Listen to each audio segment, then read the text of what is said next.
राजीनाम्यावर उपमुख्यमंत्री अजित पवार आणि मुख्यमंत्री देवेंद्र फडणवीसच उत्तर देतील. धनंजय मुंडेंचं स्पष्टीकरण. तर धनंजय मुंडेंची मुख्यमंत्री फडणवीसांशी ही चर्चा.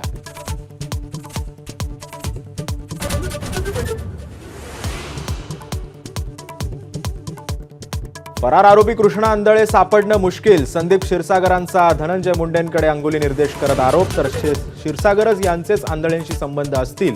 धनंजय मुंडेंचा पलटवार.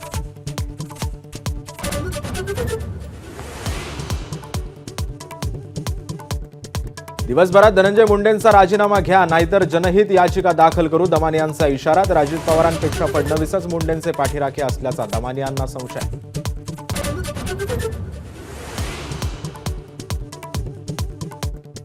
महाविकास आघाडीतील धुसफूस पुन्हा एकदा चव्हाट्यावर. इंदापूर, दौंड, बारामतीतील शिवसैनिकांची सुप्रिया सुळेंवर नाराजी. तर सुषमा अंधारेंनी फोडली वाचा. तर नाराजी आजच दूर करणार. सुप्रिया सुळेंचं एबीपी माझावर आश्वासन.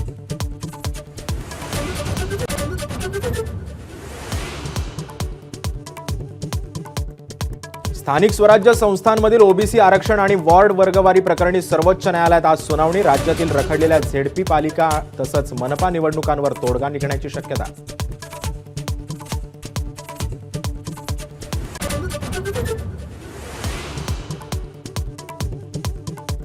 बाबा सिद्दीकी हत्या प्रकरणी झिशानच्या जबाबात 7 बड्या बिल्डरांचा उल्लेख. सिद्दीकींची मोहित कंबोजशी फोनवरून चर्चा झाल्याचा डायरीत उल्लेख.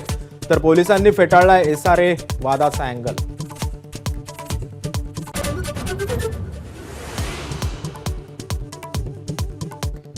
बाबा सिद्दीकींचे चिरंजीव झिशान सिद्दीकींच्या जबाबांमध्ये ठाकरेंचे आमदार अनिल परबांचा देखील उल्लेख. ज्ञानेश्वर नगर पुनर्विकासासाठी परबांनी रहिवाशांची बैठक घेतल्याची माहिती.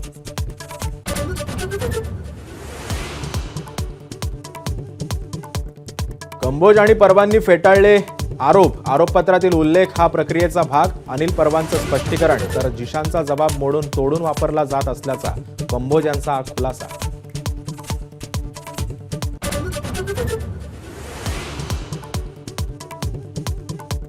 मराठा आरक्षण आंदोलक मनोज जरांगेंच्या उपोषणाचा आजचा 4था दिवस. दिवंगत सरपंच देशमुखांचे कुटुंबीय जरांगेंना भेटण्यासाठी अंतरवाली सराटीत. देशमुखांच्या आई आणि मुलीच्या आग्रहावरून पिलं पाणी.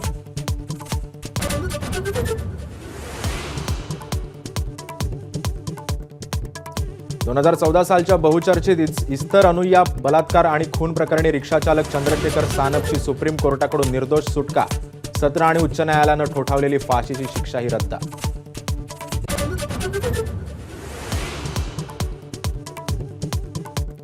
ठाकरेंच्या शिवसेनेकडून एसटी भाडेवाढी विरोधात राज्यभरात आंदोलन. अमरावतीमध्ये 40 आंदोलकांसाठी 100 पोलीस तैनात. डेपो बाहेर चक्काजाम. सोलापूर, कोल्हापूर आणि ठाण्यातही आंदोलकांचा ठिय्या.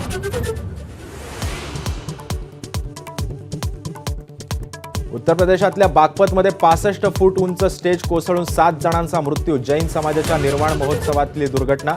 80 पेक्षा जास्त जण जखमी. एबीपी माझा, उघडा डोळे बघा नीट.